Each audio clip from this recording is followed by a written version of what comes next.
paz de nosso Senhor Jesus Cristo, irmãos e irmãs, amigo e amiga do nosso canal Fé Sem Política. Meu nome é Alan Rogério Gomes, sejam todos bem-vindos, em especial você que está chegando no nosso canal. Hoje nós trazemos mais um vídeo da nossa playlist O Deus da Bíblia, que trata do Deus verdadeiro em contraposição aos deuses falsos, estranhos ou estrangeiros, né? Em contraposição também ao diabo e aos demônios, né? Então, nessa playlist aqui no nosso canal já tem vários vídeos falando sobre o diabo, o demônio, Satanás, né? E um vídeo falando sobre a maioria dos deuses ali, os mais importantes que aparecem ali nas Sagradas Escrituras, ok? Nesse vídeo nós vamos dar continuidade das características do Deus vivo e verdadeiro. Então hoje nós vamos falar que Deus é santo e exige essa santidade de nós, e que esse Deus, sendo um só, sendo santo, ele é universal, ou seja, é o Deus de todos os povos, ok? Então se inscrevam no nosso canal, se gostarem, curtam, compartilhem esse vídeo, beleza? Para que mais pessoas conheçam esse nosso Deus maravilhoso. Um abraço a todos. Que Deus nos abençoe. Vamos lá para o vídeo então, né? A primeira característica que nós vamos falar hoje é que Deus é santo e exige a santidade do seu povo. Então, para entender esses vídeos sobre Deus, é como eu falei no começo. Então, é uma sequência. Olha lá sobre os deuses falsos que eu falei, que tem as suas características. Cada deus aparece ali na Bíblia, quais são as características desses deuses. E com esses vídeos sobre o Deus verdadeiro, é uma contraposição a esses deuses. Os profetas, os escritores sagrados, né? Os agiógrafos trazem as características desse nosso Deus. No próprio agir dele na história, nos acontecimentos, ele vai se revelando como ele é, qual é o seu modo de agir, quais são as suas características, ok? Então, enquanto as divindades estrangeiras de outros povos que não de Israel eram apresentadas como imorais, assassinas, queriam a morte das pessoas, injustas, traidoras, promíscuas, incestuosas, tinham relações com seus próprios familiares, né? Eles colocavam os deuses dessa forma nos mitos, nos contos, né? Nas tradições religiosas dos povos vizinhos ali de Israel, sobretudo, né, que aparecem na Bíblia. Enquanto esses deuses tinham essas características, o Deus de Israel se revela cada vez mais um Deus santo. Isso a gente vê lá em Isaías 6. Se você pegar lá a vocação de Isaías, Isaías tem aquela visão da glória de Deus, né, e vê os querubins, os serafins, cantando 3 vezes santo, santo, santo, santo. E na liturgia católica da igreja, nós rezamos toda a missa, não é? Esse santo, esse 3 vezes santo, porque o nosso Deus é santo, né? E também aparece muito o Deus justo e o Deus imparcial. Ele não tem parcialidade em favor de um em detrimento dos outros, né? Nós veremos num vídeo mais à frente falando se há uma parcialidade de Deus, em que sentido que há isso, né? Mas fica para o próximo vídeo, tá? Então ele exige de quem nele crê que seja santo também, né? Que pratique a santidade, a misericórdia, a equidade, o direito e a justiça. Então ele é santo e exige a santidade. Por isso que ele escreve o Decálogo, né? Os 10 mandamentos, que está lá em Êxodo 20, e uma cópia ali em Deuteronômio 5, ok? E tantas outras leis que ele escreve, né, no Antigo Testamento.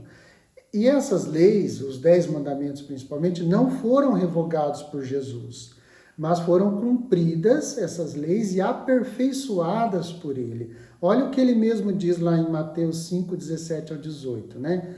Abre aspas, não vim para abolir a lei, mas para dar-lhe pleno cumprimento. Então, Cristo vem dar o pleno cumprimento dos 10 mandamentos, né? Depois diz o Salmo 36 ou 37, versículo 5, Deus ama o direito e a justiça. Então, esse Deus verdadeiro é o Deus que ama o direito, né, das pessoas, sobretudo daqueles que não têm aonde se apegar, daqueles que não têm os direitos, né, preservados, né?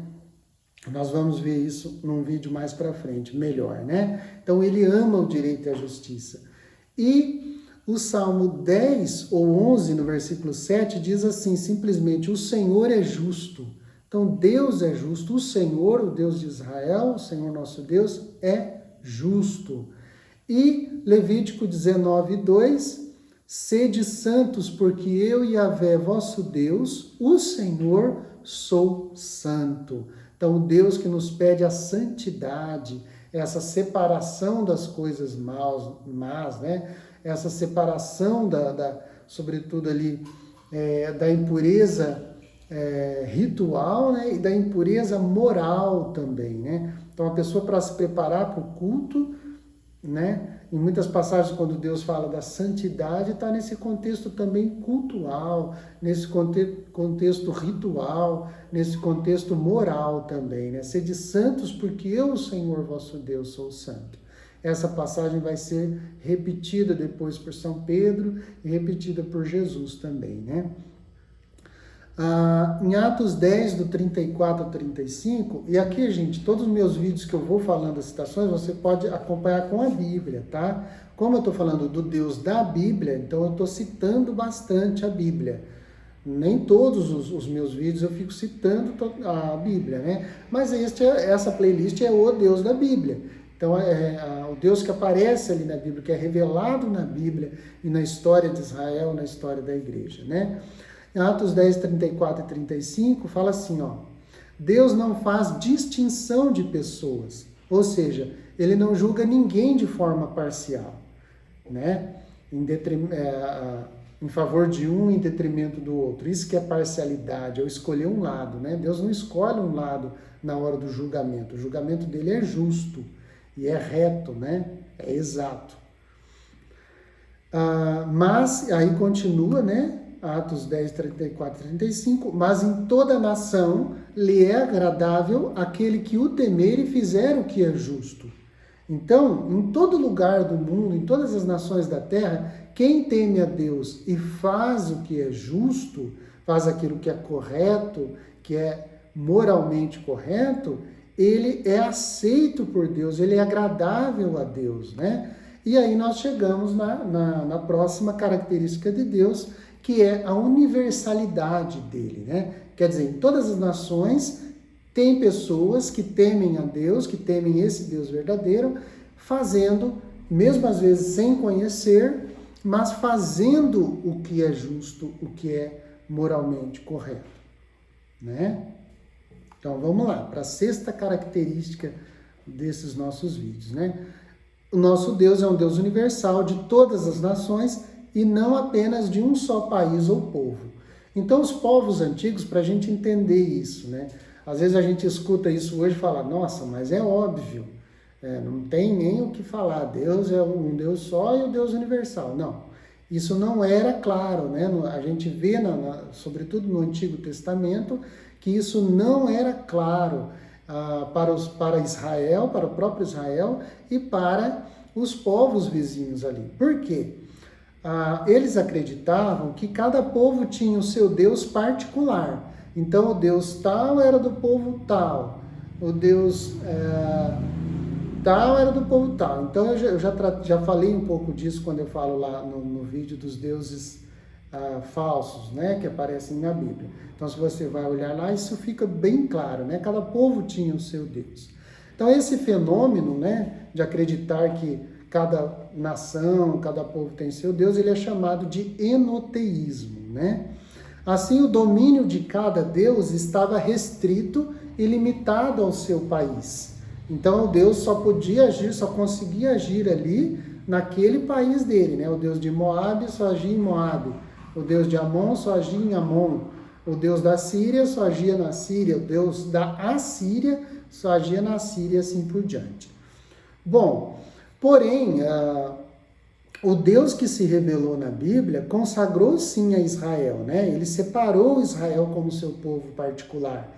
Está lá em Deuteronômio 7,6, né? Abre aspas, diz assim, foi a ti, Israel, que o Senhor teu Deus escolheu dentre todos os povos para seres seu povo querido. Fecha aspas. Mas, em muitas passagens, fala-se que seu domínio acontece em todo o universo. Embora ele tenha escolhido Israel, a ação dele está em todas as nações, né? Assim nós lemos, por exemplo, no Salmo 46 ou 47, versículos de 8 a 9. Você pode conferir lá. Diz assim, ó: Deus é o Rei do universo, Deus reina sobre as nações. Então esse Deus reina sobre as nações, ele é o Rei do universo, né? E nos Salmos do Reino, tanto é que existem salmos, né, que falam que Deus tem esse domínio sobre toda a terra, né? E não somente sobre a terra de Israel, mas todas as terras, todos os povos, né? Salmo 98 ou 97, versículo 9, diz assim, ó: Ele vem para governar a terra, governará o mundo com justiça e os povos, todos os povos, com retidão. Olha aí a justiça e a retidão do Deus único e universal, né? E aonde mais a gente vê, né, esse domínio universal do Deus único, né? Vemos-lo sobre toda a criação. Então, desde Gênesis capítulos 1 ao 3 ali, a gente vê esse domínio de Deus sobre toda a criação. Então, o Gênesis foi escrito na época do exílio da Babilônia, ele começa a ser escrito ali, né?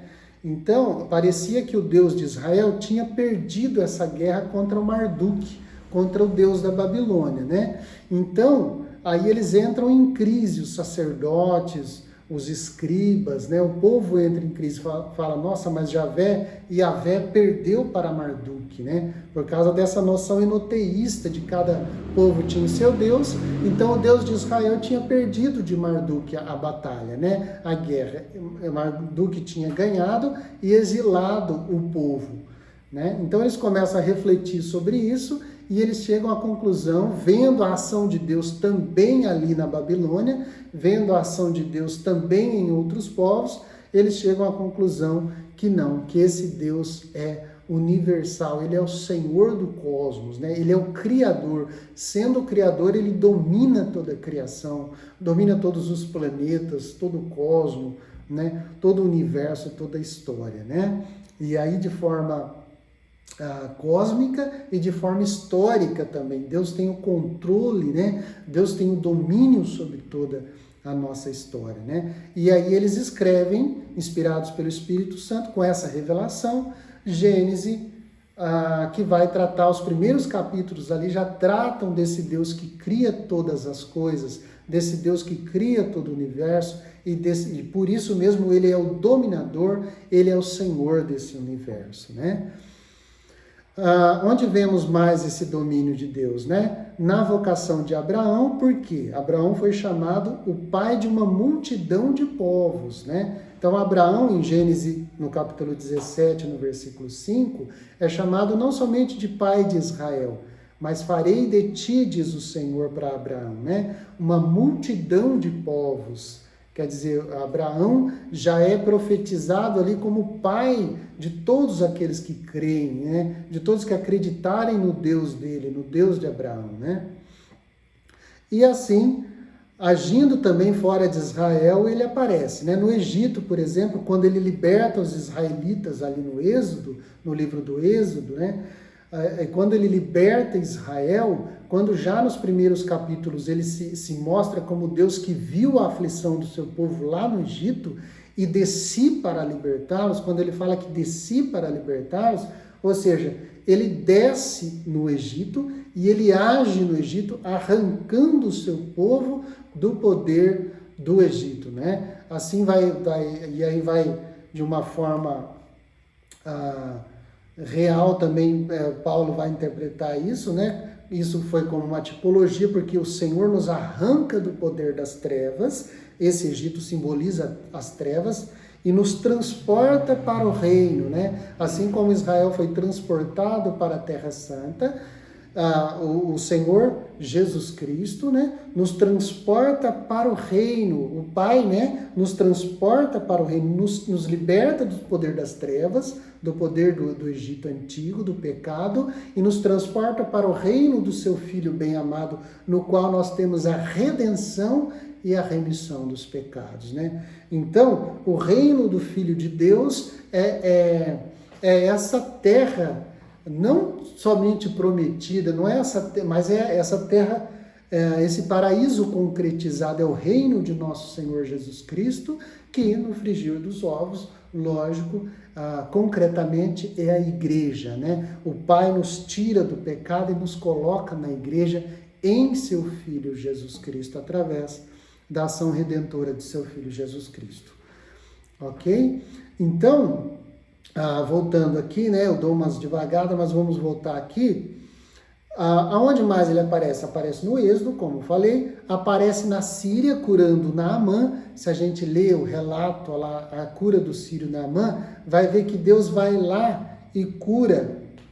Aliás, o sírio Naamã vem até Israel e é curado ali nas águas do Jordão, né?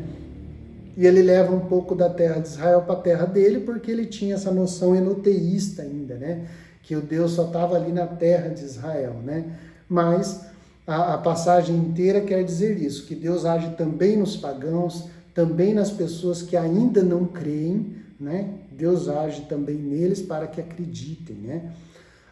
Nós vemos Deus agindo também na Sidônia, sustentando uma viúva. Então o profeta Eliseu vai lá na Sidônia, que era um país vizinho de Israel, e sustenta a viúva lá. Então Eliseu está fugindo da fome em Israel e chega na Sidônia. E lá na Sidônia, Deus age através dele e sustenta, né? Essa viúva e toda a sua família. Então Deus está agindo lá também na Sidônia. Na Síria, em Nínive, conforme a história de Jonas. Então, se nós pegarmos o livro do profeta Jonas, nós vamos ver Deus agindo na grande cidade pagã de Nínive. Então, Deus agindo nos corações, Deus levando as pessoas ao arrependimento. E o final do livro do profeta Jonas é essa misericórdia de Deus, essa compaixão que Deus tem pelos ninivitas, que eram pagãos, não eram de Israel, eram lá da Síria, um povo que exilou Israel, que destruiu as cidades de Israel, né? Mas que mais tarde Deus tem essa misericórdia, essa compaixão de Nínive, né? Através da palavra, da pregação do profeta Jonas, né? Nós vemos no livro bíblico lá do profeta Jonas. Nós vemos também nas passagens onde fala que Deus usa deste ou daquele imperador, nos oráculos contra as nações. Então vamos voltar aqui. Quando Deus fala que usa imperadores, né, que usou imperadores para libertar Israel, o Ciro, né, o rei da Pérsia, né, quando o Ciro decreta lá a libertação dos povos, o fim do cativeiro da Babilônia, né, e o povo de Israel consegue voltar para a sua terra, eles que estavam exilados conseguem voltar para a Palestina, né, para a Terra Santa. Então eles veem isso como se Deus, usando daquele imperador que era pagão, que não seguia, lógico, o Deus de Israel, mas o Deus de Israel, como é o Senhor da história, dos acontecimentos e o Senhor do cosmos, ele age também nos imperadores, nos governantes pagãos, né? E também nós vemos em muitas passagens são chamadas de oráculos contra as nações. Então, se a gente pegar principalmente os grandes profetas, Isaías, Jeremias e Ezequiel, e também os profetas menores também, né? Os 12 profetas menores, a gente vai ver esses oráculos, né? Contra as nações, contra Moabe, Amon, contra a Síria, contra a Síria, né? Contra a Babilônia. Então, Deus que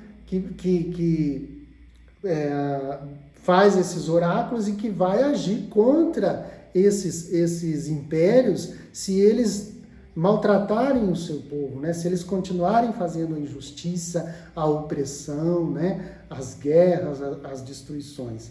Então os profetas que têm fé nesse Deus único, verdadeiro e universal, proclamam, né, essa profecia, fazem essa denúncia da injustiça dos governantes, dos impérios, né, da época, tá bom? Então, nisso tudo a gente vê a ação de Deus, e tem tantos outros lugares. Aqui eu só citei alguns, né, a criação, Abraão, os oráculos das nações, a cura de alguns pagãos,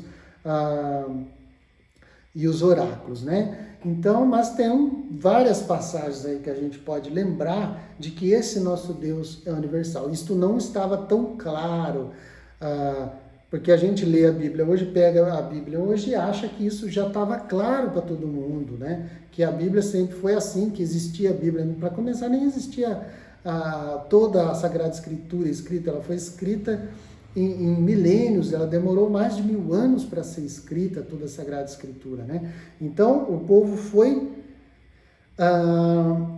essa revelação de Deus, essa autorrevelação de Deus, ela foi de forma progressiva, né?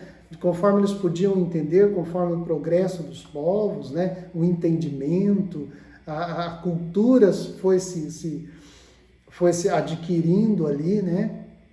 A compreensão necessária. Então, Deus é esse Deus de data, né? Esse Deus que vai se revelando, e a revelação máxima que nós temos é nosso Senhor e Salvador Jesus Cristo, que eu sempre trato de frisar aqui no nosso canal. Amém? Então fica essa mensagem aí, né? Deus nos chama à santidade. Esse Deus único está sobre todas as nações. Ele é o Senhor da história. Ele é o Senhor do cosmos. Esse Senhor de todos, ele chama a todos, judeus e pagãos, escravos ou livres, né? Homens e mulheres, ao seu serviço, em nosso Senhor e Salvador Jesus Cristo. Ele nos libertou do poder das trevas, do Egito antigo, do pecado, e nos transportou para o reino do seu Filho bem-amado, no qual nós temos a redenção, a remissão dos pecados. E nosso Senhor Jesus Cristo é o Senhor universal, é o verdadeiro Quírios, né? É o verdadeiro imperador, é aquele que nos liberta realmente do exílio do pecado e nos traz de volta ao paraíso, à terra santa, ao seu reino amado. Amém? Louvado seja nosso Senhor Jesus Cristo, para sempre seja louvado. Um abraço no coração de todos.